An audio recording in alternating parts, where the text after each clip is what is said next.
ഇന്ന് നമുക്ക് വളരെ എളുപ്പത്തിൽ ഒരു ക്യാരറ്റ് പുഡിംഗ് ഉണ്ടാക്കുന്നത് എങ്ങനെയാണെന്ന് നോക്കാം. പുഡിംഗ് ഉണ്ടാക്കാൻ വേണ്ടി ഞാനിവിടെ എടുത്തിരിക്കുന്നത് 2 കപ്പ് ഗ്രേറ്റ് ചെയ്ത ക്യാരറ്റ്, 1/2 ലിറ്റർ പാല്, 3 ടേബിൾ സ്പൂൺ പഞ്ചസാര, 2 table spoon condensed milk, 1 table spoon gelatin, പിന്നെ ഐസ്ക്രീം എസൻസോ വാനില എസൻസോ ഏതെങ്കിലും ഒന്ന്. പുഡിംഗ് ഉണ്ടാക്കുന്നതിനായിട്ട് നമുക്കൊരു ഫ്രൈയിങ് പാൻ അടുപ്പത്ത് വെച്ച് അതിലേക്ക് നമ്മൾ എടുത്തു വെച്ചിരിക്കുന്ന ക്യാരറ്റും 1 ടേബിൾ സ്പൂൺ പഞ്ചസാരയും ചേർത്ത് ചെറിയ തീയിൽ വെച്ച് നമുക്കൊന്ന് നന്നായിട്ട് സോട്ട് ചെയ്തെടുക്കാം. അത് ചെറിയ തീയിൽ വെക്കണം എന്ന് പറഞ്ഞാൽ എന്താണെന്ന് വെച്ച് കഴിഞ്ഞാൽ നമ്മളതിലേക്ക് ബട്ടറോ നെയ്യോ ഒന്നും ചേർക്കുന്നില്ല.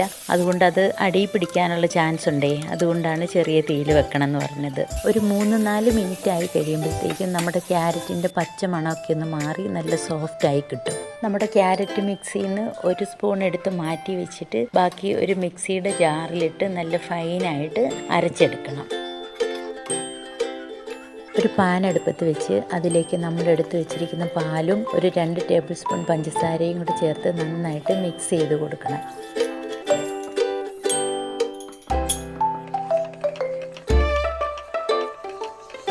അതിൻ്റെ കൂടെ തന്നെ നമ്മൾ നേരത്തെ അരച്ച് വെച്ച ക്യാരറ്റിൻ്റെ മിക്സും ചേർത്തിട്ട് നന്നായിട്ട് ഒന്ന് ചൂടാവുന്നിടം വരെ ഇളക്കി കൊടുക്കണം.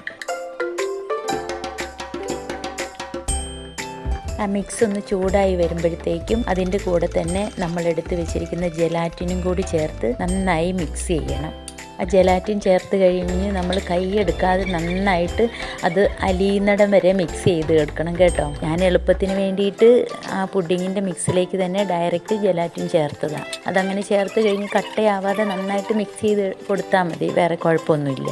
നമ്മുടെ മിക്സ് നന്നായിട്ട് തിളച്ച് വരുമ്പോഴത്തേക്കും അതിലേക്ക് നമ്മൾ എടുത്തു വെച്ചിരിക്കുന്ന കണ്ടൻസ്ഡ് മിൽക്ക് ചേർത്ത് കൊടുക്കണം. കണ്ടൻസ്ഡ് മിൽക്ക് ഓപ്ഷണലാണ് കേട്ടോ, ഉണ്ടെങ്കിൽ മതി, അല്ലെങ്കിൽ അതിന് പകരം 2 സ്പൂൺ പഞ്ചസാരയും കൂടി ആഡ് ചെയ്താൽ മതി.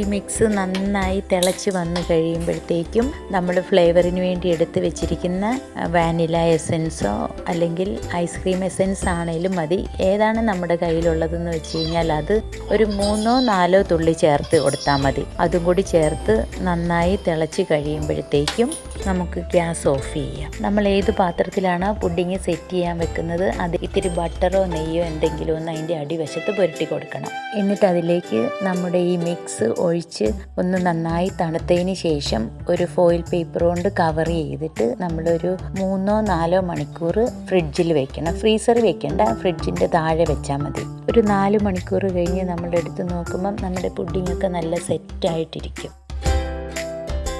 അങ്ങനെ ആ സെറ്റായ പുഡിങ്ങിൻ്റെ മുകളിലിടാൻ വേണ്ടിയിട്ടാണ് നമ്മൾ ആദ്യം ആ 1 സ്പൂൺ ക്യാരറ്റ് നേരത്തെ എടുത്ത് വെച്ചിരുന്നത്. ഇവിടെ ഞാനത് ഇട്ടില്ല, എനിക്കത് ഇടാൻ പറ്റിയില്ല.